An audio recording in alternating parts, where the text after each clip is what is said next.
End of the day, I had nothing to show for any of it. Nothing to show for any of it. I didn't have any money left over. I didn't have anything to show for it. $500,000 in my career, and I don't have anything to show for it.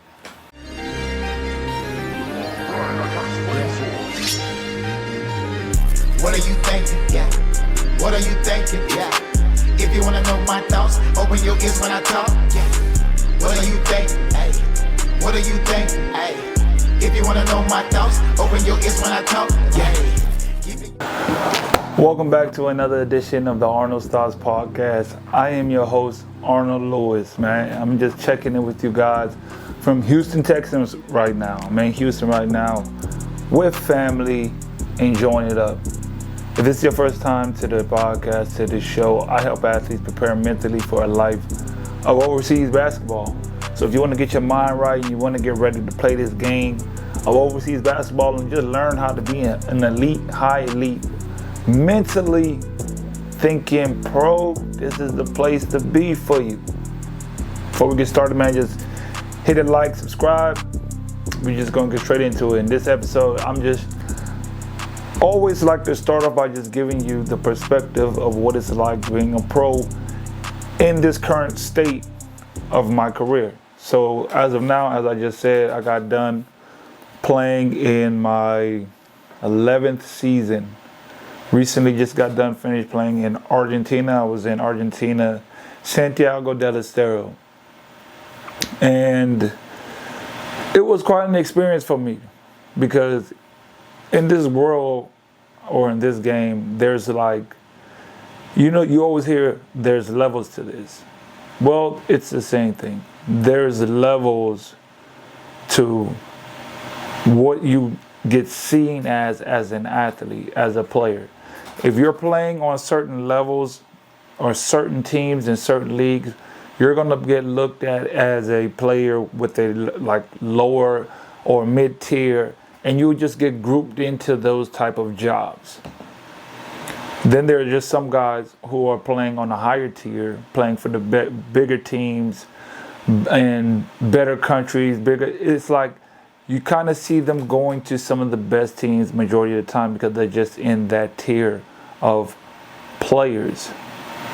And I felt for me in my career that I was always stuck in the mid-tier type job aspect. It's like I was always stuck in that mid-tier, and it's not even really because it wasn't other opportunities. It's just because sometimes life happens along the way, and sometimes the opportunity that you've been looking for, something in life happens at the crib, and you just can't. It don't work out. It don't work out. So it's not to blame anyone or blame anything or the situation for it. It's just to say that it's real. Things happen along the way. However, this season I was with a pretty big name, prestigious club, and you just kind of understand the nuances of what really happens in these organizations and who really has control of what's really going on. And for me, in that season, it was just understanding like every single thing is not always going to go your way, but how you handle the situation is pretty much the biggest thing that I took away from this opportunity that I had. Because there was an opportunity in a lot of ways for me, and I always look at it, all opportunities as a way to grow. So I grew from this situation a lot because it's like, okay, yeah, I'm here on this stage, and it's one for me. It's like this ain't nothing that I haven't been doing and proving that I should be here all the time, whatever.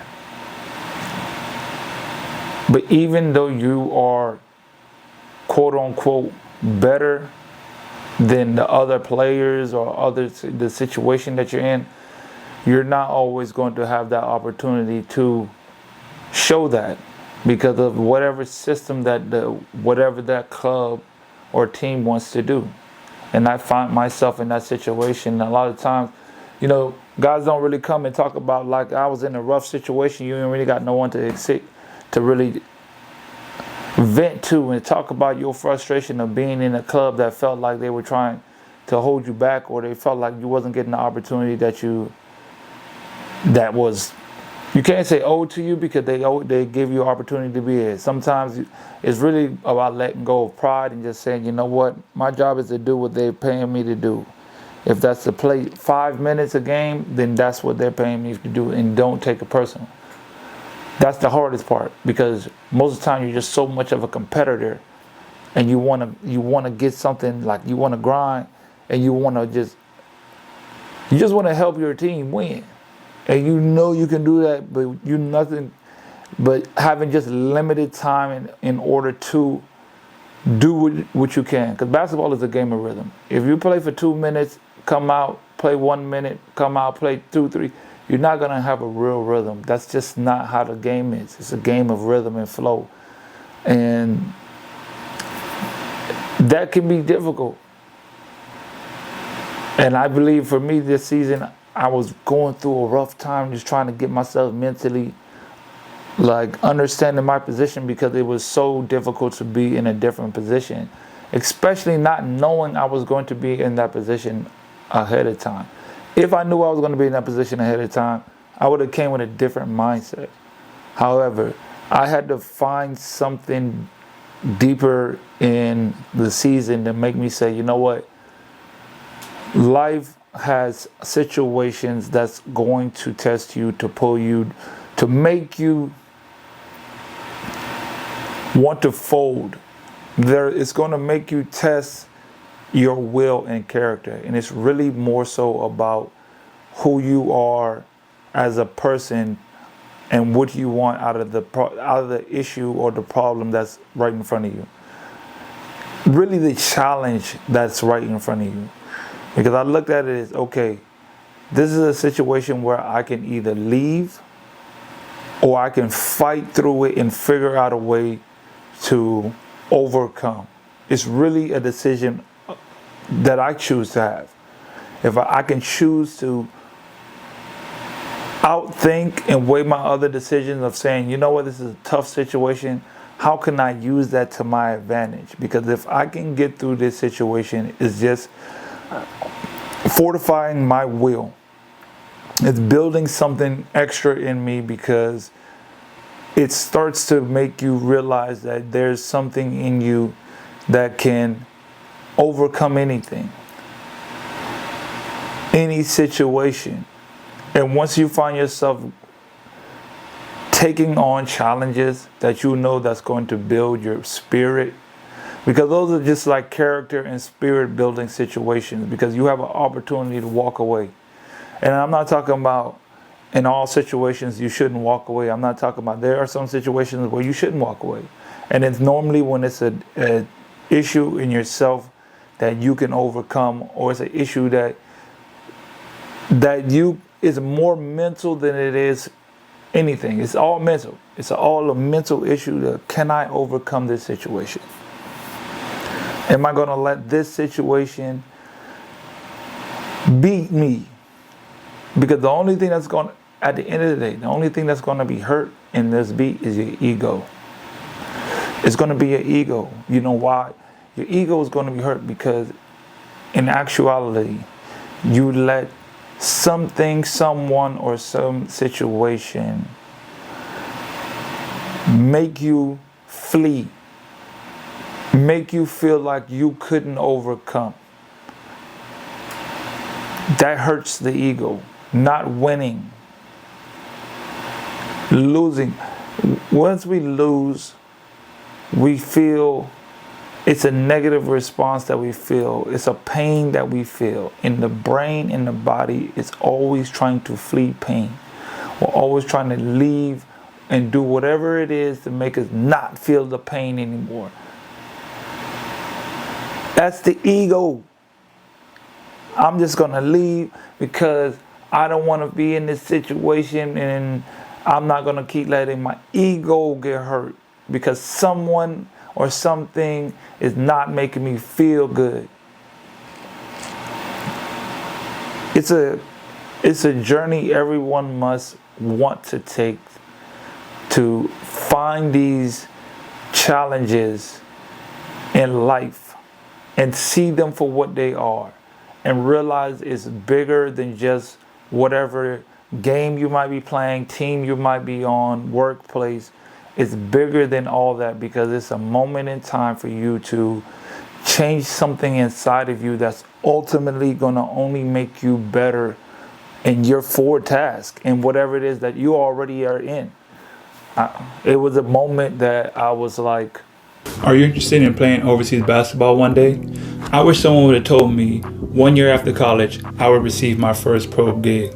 I wish someone would have told me that having an agent does not guarantee that you will get hired. I wish someone would have told me being cut from a team, because after 10 years in this game, everyone gets cut from a team. Now, after traveling from over 17 different countries and winning up to 7 championships in my pro career, I've put together the 6 most important traits any player needs before starting their career. So go ahead and grab that ebook and get all the information you need today to start your career. Now you can't say no one didn't let you know. So go ahead, grab that ebook and get started so you can become the pro one day. Let's go. I can run away from this. I'm good enough. I can go do this. I can go get another team. I can do all these other situations. Or I can stick it out and fight through it and don't let any other situation take hold of me. And it's so crazy that you be thinking all this, you're thinking about the basketball aspect, you might be thinking about the money aspect, and you're not thinking about the mental aspect that you do got to go through fighting in your mind in situations of should I stay, should I go, do I need this money, do I need this opportunity, what's more important, and that you use more energy thinking than you do physically in all aspects. So just going through that and you're forced to think about these things, it's better to just release, accept for it is what it is, make your decision and keep it pushing. I made my decision. I'm not going to let this break me. I'm going to figure out a way to fight through this mentally and accept what it is and walk into my role 100%. No matter what the situation is, I'm going to just walk into my role and do what it do. Whatever comes from that, comes from that. And then there was a sense of, you have this sense of freedom. Every athlete, every basketball player, always try to find your sense of freedom in your mind in this game. When you're starting your journey, whether that's high school, when you're going to college, you have to find a sense of freedom in the game. That's the only way you can play at your best. All the drills, all the workouts, yes, they are extremely important. But nothing is more important than being able to think freely in your mind and having mental freedom on the court. Just having mental freedom. That is how you really enjoy and really be able to play to your best. Because it's all just a mental battle all the time. You're fighting for what your coach might say, the ref might be doing this, you might have situations with your girl, you might have kids situations, you might have family situations. There's just so much other distracting things that can just come in, get you off your equilibrium. So having mental clarity, freedom in your mind is how you can literally accelerate your game. But you have to work on the mental. I'm cool, I'm straight. Literally take time to think, take time to just sit back, breathe, take cold showers, just chip away at all the inconsistencies in your life that are ultimately stopping you from getting to the next level that is possible. And it's everybody. I have to go through it every single day. I have to make the decision every single day to say, I have to chip away at this never-ending sense of comfortability that's trying to pull me down from reaching my ultimate self. I'm trying to reach my ultimate self, and this never-ending fight about being comfortable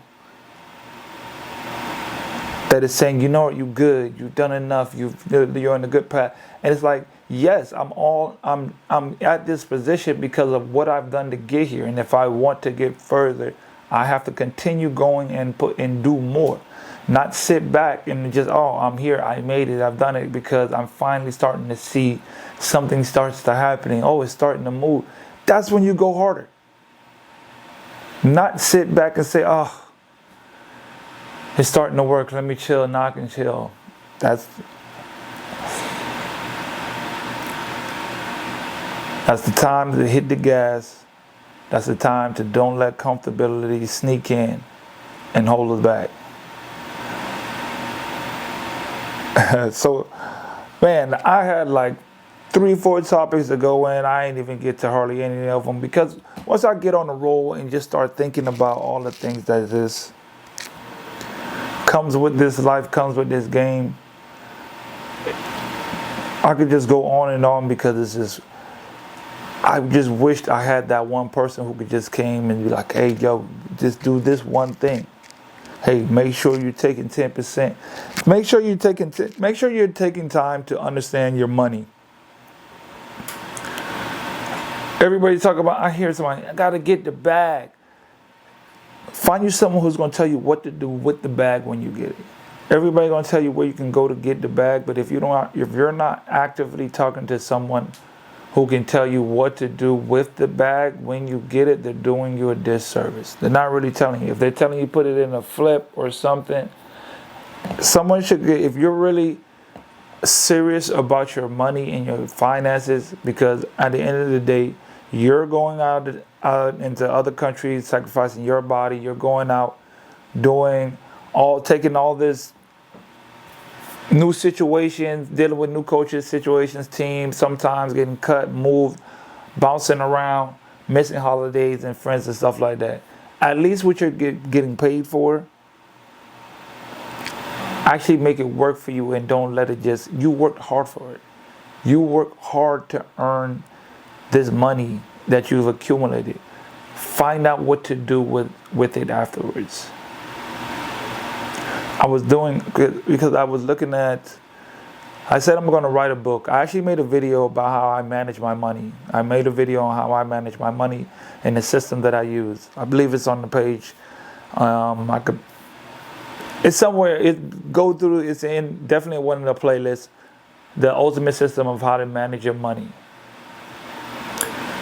And I realized, if you are not taking a portion of your money and doing something with it, in my career, if I can count back up until now, I think I know for sure, just in my basketball lifespan of contracts that I can remember up until this point, I think I made over $500,000. Made over $500,000 in my basketball career. Going on 11 years, $500,000, right? If you do the math, that's around 47K a month, something like that, for the last 10 to 11 years. So a really good job. About 50K a year, 50K a year. That's the reality, about 50K a year, which is actually good, because you think about what else comes with the job: free housing, free food, free travel, money that you save. Because if you get a job paying you 70, then you're getting taxed, then your living expenses, the money that you got to spend, you're definitely earning 50K a year. Playing basketball is like earning 75, 80K a year in America, because of your living expenses that you have to take out. If you have rent and living expenses, just you could take out about $2,500 on an actual living expenses that you don't have to pay for if you average 50K a month. for 10 to 11 years. That's consistent. And you got to realize once you're in your game, the further you get in your career is when you start making the most money. The later parts of your career. It's not going to be in the first 5-6 years unless you get extremely lucky, but it's literally in your later parts of the year, because then you've built up the experience and you've got enough people backing you, and you've got more connections. But of that, it was about year before, about 2 years, 3 years ago, I was like, I have nothing to show for none of this. At the end of the day, I had nothing to show for any of it. Nothing to show for any of it. I didn't have any money left over. I didn't have anything to show for it. $500,000 in my career, and I don't have anything to show for it. How come? It's very, very common for that to happen, and that's what I just want you to understand, because I have to tell you guys in a different perspective of understanding. It looks cool and it looks like a dream life, and it is a great, amazing career if you prepare for it the right way. And that's just the thing that needs to be addressed and just emphasized a little bit more before you start the game, before you decide to make a decision of where you're going to play and what are you working towards in the life that you're about to step into. Because just a little bit of preparation goes so much. 1-2 pieces of information could change your whole career. I created a book, 6 must-have traits for an overseas basketball player. It's just these 6 things that you have to have that changes the trajectory of your career. And I understand this as well. This is something that I understand as well when it comes to the people that I'm talking to, or the athletes that I'm talking to. I'm trying to convey to you a message that is needed in your mind, to give you a mindset shift that is needed to understand this game. Don't sell no dream. I'm telling you, listen, you have to understand certain parts of this game in order to really be successful. Why? Because I've been going through it for the last 11 years, and this is what I've seen out of this last 11 years, and this is what has made me successful in certain areas and certain parts of the game. I've been doing it for this long, so I got I have anything you do over 10 years successfully and been compensated and took care of your life, you're a pro at it. 11 years, 7 championships, all-time leading scorer, all-time final leading scorer, record holder. I've done something enough in the game to say I've been around the block in few, so I kind of know a fair amount of information when it comes to this game. And the simple thing is just take 10% of your check each month and just invest it in. This is not financial advice. Talk to whoever you need to know.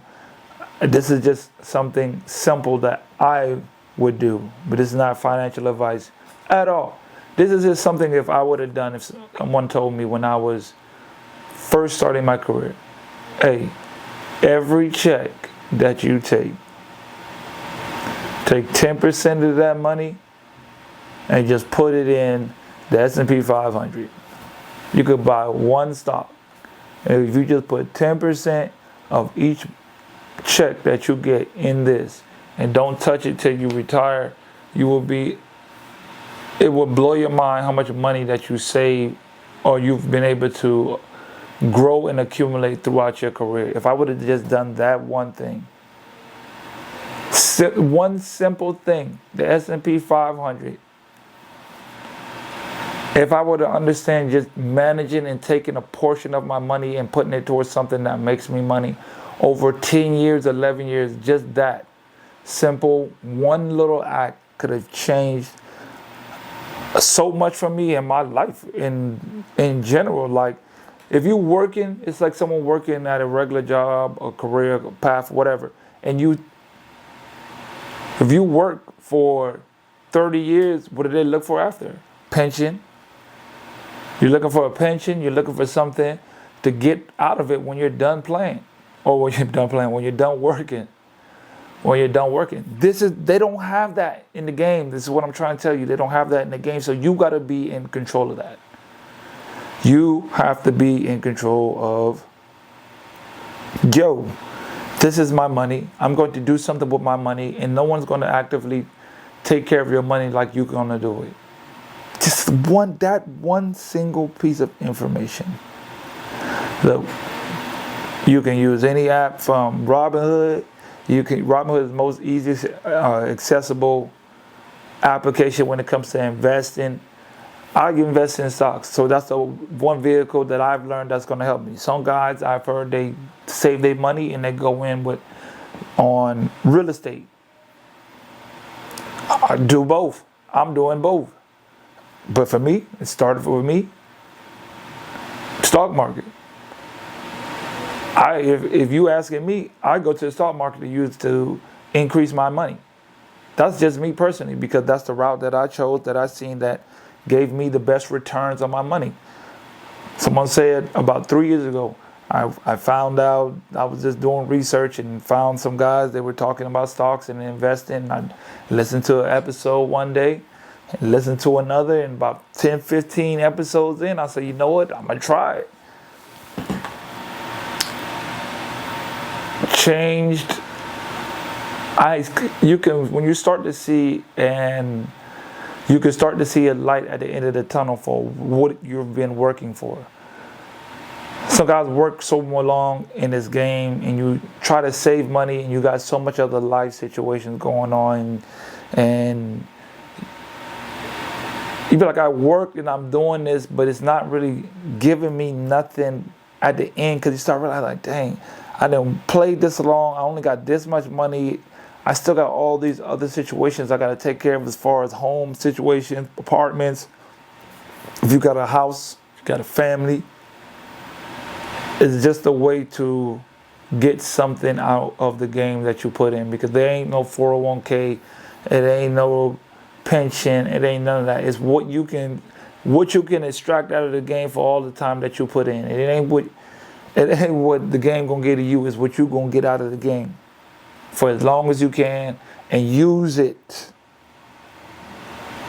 beneficially to actually give you an extra step up in life, because that's what you're playing the game for. To help you play the game because you love it, and it's something that you love that can give you resources to better enhance your life. Because I don't believe anybody at one point say, yes, I love the game so much, but I'm not going to play it if it's going to make me broke. Ain't nobody going to keep playing the game. It's going to make you broke. Every time you play basketball, you're going to start losing money each year. And every time it doesn't go up, it goes down, you lose. I'm like, I ain't going to keep playing this for a long time. That's just reality. You got to be real. So that little piece of information would have changed everything for me. It would have changed my whole career. So little things like that. But that's just a mindset shift too, because I had to understand why it's important. And that's kind of like some of the things that I try to explain in the book. Why it's important, because you can't have one without the other. I know so many guys that are making hundreds of thousands a year, but their finances and what they make and what they earn does not equal, and is not sustainable when you're done playing. Because once you start getting to a certain point and you're making a decent amount of money, you got to be realistic. This type of money does not come in if you're going back to the workforce. I created this channel and then created this network so I don't have to go back to the workforce. So when I'm done, this is what I'm doing. This is my career. This is my next step in what I am building, this network that I am building here. I'm not going back to go work underneath somebody. I'm not doing that, but I'm taking the steps, like investing my money, creating a business, doing other ventures to enhance my life, using the basketball money as the tool to put behind all these ventures.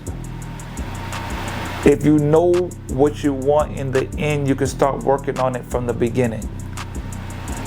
If you know what you want in the end, you can start working on it from the beginning.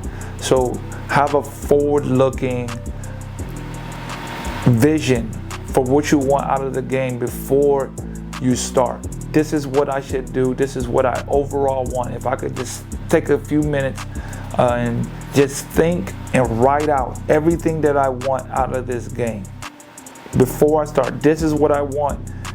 I'm going to go around and I'm going to ask 10 overseas players. I'm going to ask 10 players what they got, what they earned, get an average of a guy that's probably played over 5 years. What is the average of what you earned in your first 5 years? So you can actually get a real understanding of what's.